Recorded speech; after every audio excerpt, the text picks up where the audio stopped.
Harry Potter house? Slytherin, obviously. Yes! Yours?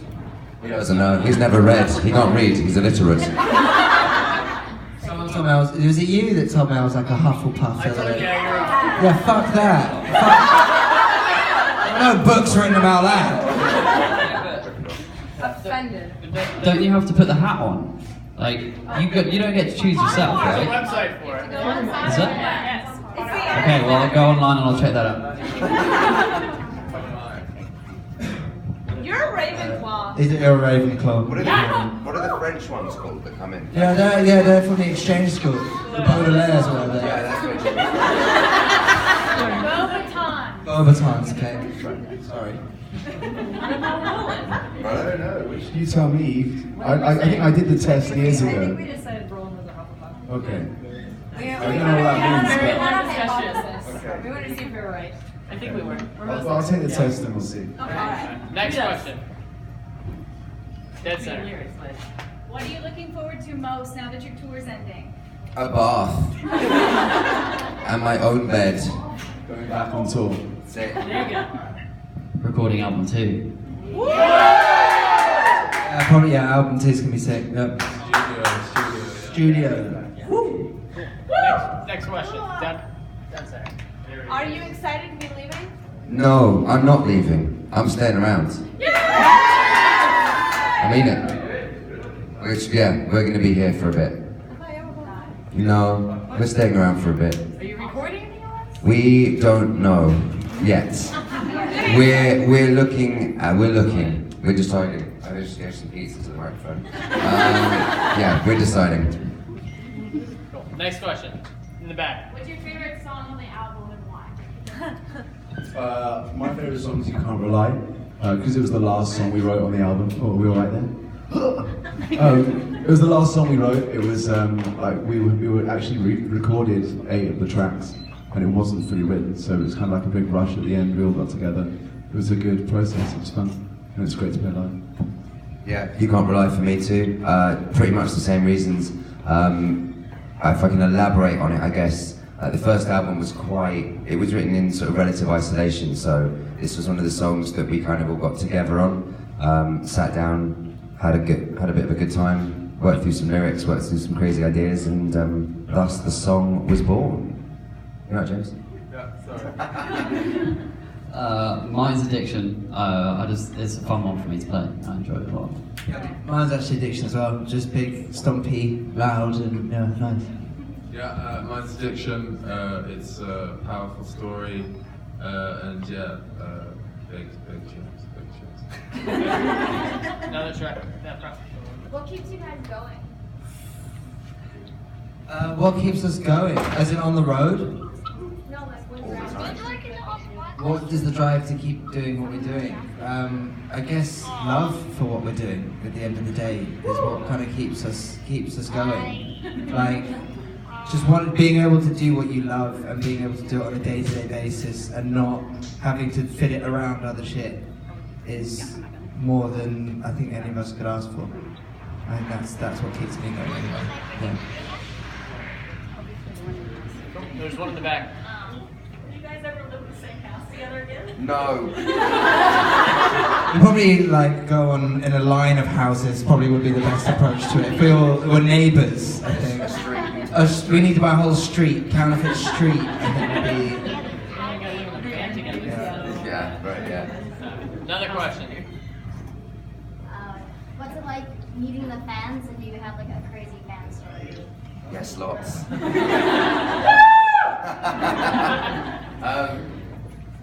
So meeting all you guys is for us is probably our favourite thing to do, because you'll hear this all the fucking time, but we genuinely mean this. The only reason that we're standing on this stage is because of the people that are here in this room. So for us to be able to go and actually talk to you, figure out why you love what it is that we're doing so much, which is just fucking mind-blowing to us, because we're just 5 guys making music, right? And to share in that, and to share in that shared experience that is the show, for us is everything. If we could just do this and didn't have to go into the studio and do all that kind of stuff, and that wasn't necessary, cool as fuck. It's for us, it's home. So that's why. Yeah. What about all the idiots who get tattoos? Oh yeah, scary fan encounters. Holy shit! Yeah, I tried to avoid that one. I've had a few in my time. I've spoken about one before. I was sent a wheel of brie that in it there was also like nipple clamps and a letter that described precisely what this person wanted to do to me. Yeah, well it wasn't in the cheese. I was concerned that there was going to be glass in the cheese, so I didn't eat the cheese. I gave the cheese away to somebody else. I don't know. They're fine. So yeah, that was a weird experience. Another You had any question. weird experiences? That's not weird, that's scary. Not yet.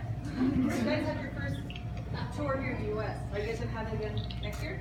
No, we hate America, we're never coming back. I'm kidding, fucking hell, this place is amazing. Yeah, of course we want to come back. Like, we played 2 festivals on this run, and we had no idea, like, how that was going to go and what that was going to be like for us, you know. I remember going out and playing festivals with this band in Europe, and again, you know, we were doing much smaller stages there than we were doing here, and we walk out onto stage out here and there's like people there, like, oh my god, like, yeah, we're gonna be coming back, this was fucking fire, you better. Alright, couple more.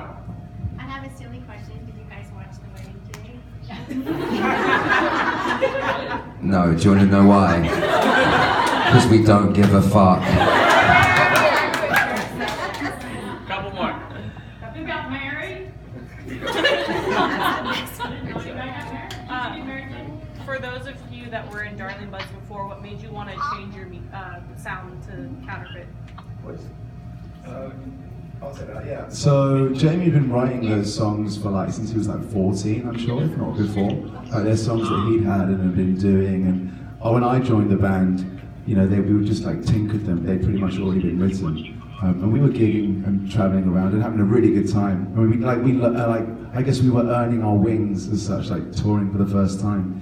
But we had a chat and we sat down, like a manager came on board and we were like, hey, so we need to write some new songs and kind of maybe take this up a level. And the songs that came out were Counterfeit. They were so different, you know. I guess we were talking about it and it was like, well, let's go in fresh and see what comes out. And these songs came, it was such a different genre that we thought, oh, it's time to put that to bed and like start afresh. Therefore, Counterfeit was born. Cool. Yeah, you? Yeah. What is your guys' favorite thing to do on your free time? At the moment, Be in America. yeah, clearly, yeah, I'm sticking around, yeah. At the moment, sleep is always a good one. But like when we're not out on the roads, I like to go away by myself. I like to like go surfing by myself and all that kind of shit. Be at one with nature. I suppose it's a bit weird. I isolate if I need to. This is amazing and I love this, and being around people all the time is amazing, but it's nice to be by myself. Yeah, I guess seeing friends, writing music, computer games, a bunch of stuff. A bunch of stuff, pizza, chilling. No, I draw sometimes. Anything to kind of. I think when one thing's going shit, when you're really frustrated with one aspect of what you're doing, it's really good to have another outlet that you can turn to. Otherwise, it won't probably, it won't frustrate you as much as it could do. So yeah, try and find that. I work when I'm not doing this. I've got a bar and a music venue in Manchester. And so if I'm not playing at the music venue, I'm in my own music venue. Being bossy. Last two. What was the hardest thing about the tour? Like, what did you encounter? About the tour? This tour. 24 hours in a van. The drives are pretty bad. Yeah, 9 people in one van is a lot of men in a van. What else is bad? I'm effectively broke now because I've sponsored all the roads. They will be so shit. Other than that, we're pretty calm. Yeah. We're pretty calm as a flow. Like, well, all of us 9. We tend to, like, when we go on the road, we tend to kind of go into our own worlds and become even weirder than we already are, if possible. And so, like, leaving the van is always a weird experience for us. You know, so we pull up at a venue and like, oh, we gotta go outside and see real human beings. This is fucking real. So the hardest thing thus far is getting out of the van. The hardest thing that we'll have to do is get back in the van. It's a mindfuck every time. Alright, last one down front, you have one. So, do not stab me. No deaths here, please. It's on the floor now, isn't it? No, I've got it. So a lot of your like artwork for logos and stuff is super similar. Do you guys have like one artist that you use, or like, who does that? So for the new merch, when we first started working, we worked with an artist called Fee Greening, who we went to school with, who's an illustrator. And we wanted something that was both simplistic, but also, you know, had a bit of depth to it as well, and edge. No. I know, it's the hair, right? It sucks, it's so difficult. No, the fucking bones. I know, it's all tough. Ridiculous. Well, let's sit here and analyze this forever. So we worked with Fee, and then for the new stuff, we've actually started working with a guy who, a tattoo artist who Jimmy knows, called Ross Hell. So Ross has done all the skulls, all the new merch designs as well. We're so like honoured to be able to work with Ross because we think he's fucking cool as shit. And he's punk rock and we love that. So Ross and Fee thus far have been our They're very similar. So. Yeah, we kind of give them a brief, like we know what it is that we're trying to go for. None of us are like massively adept at drawing. Sam is probably the most, you know, the best. Yeah, I'm shit, but thank you, I appreciate it. So yeah, we give them a brief and then they send back what it is they need. Sick. Thank you guys.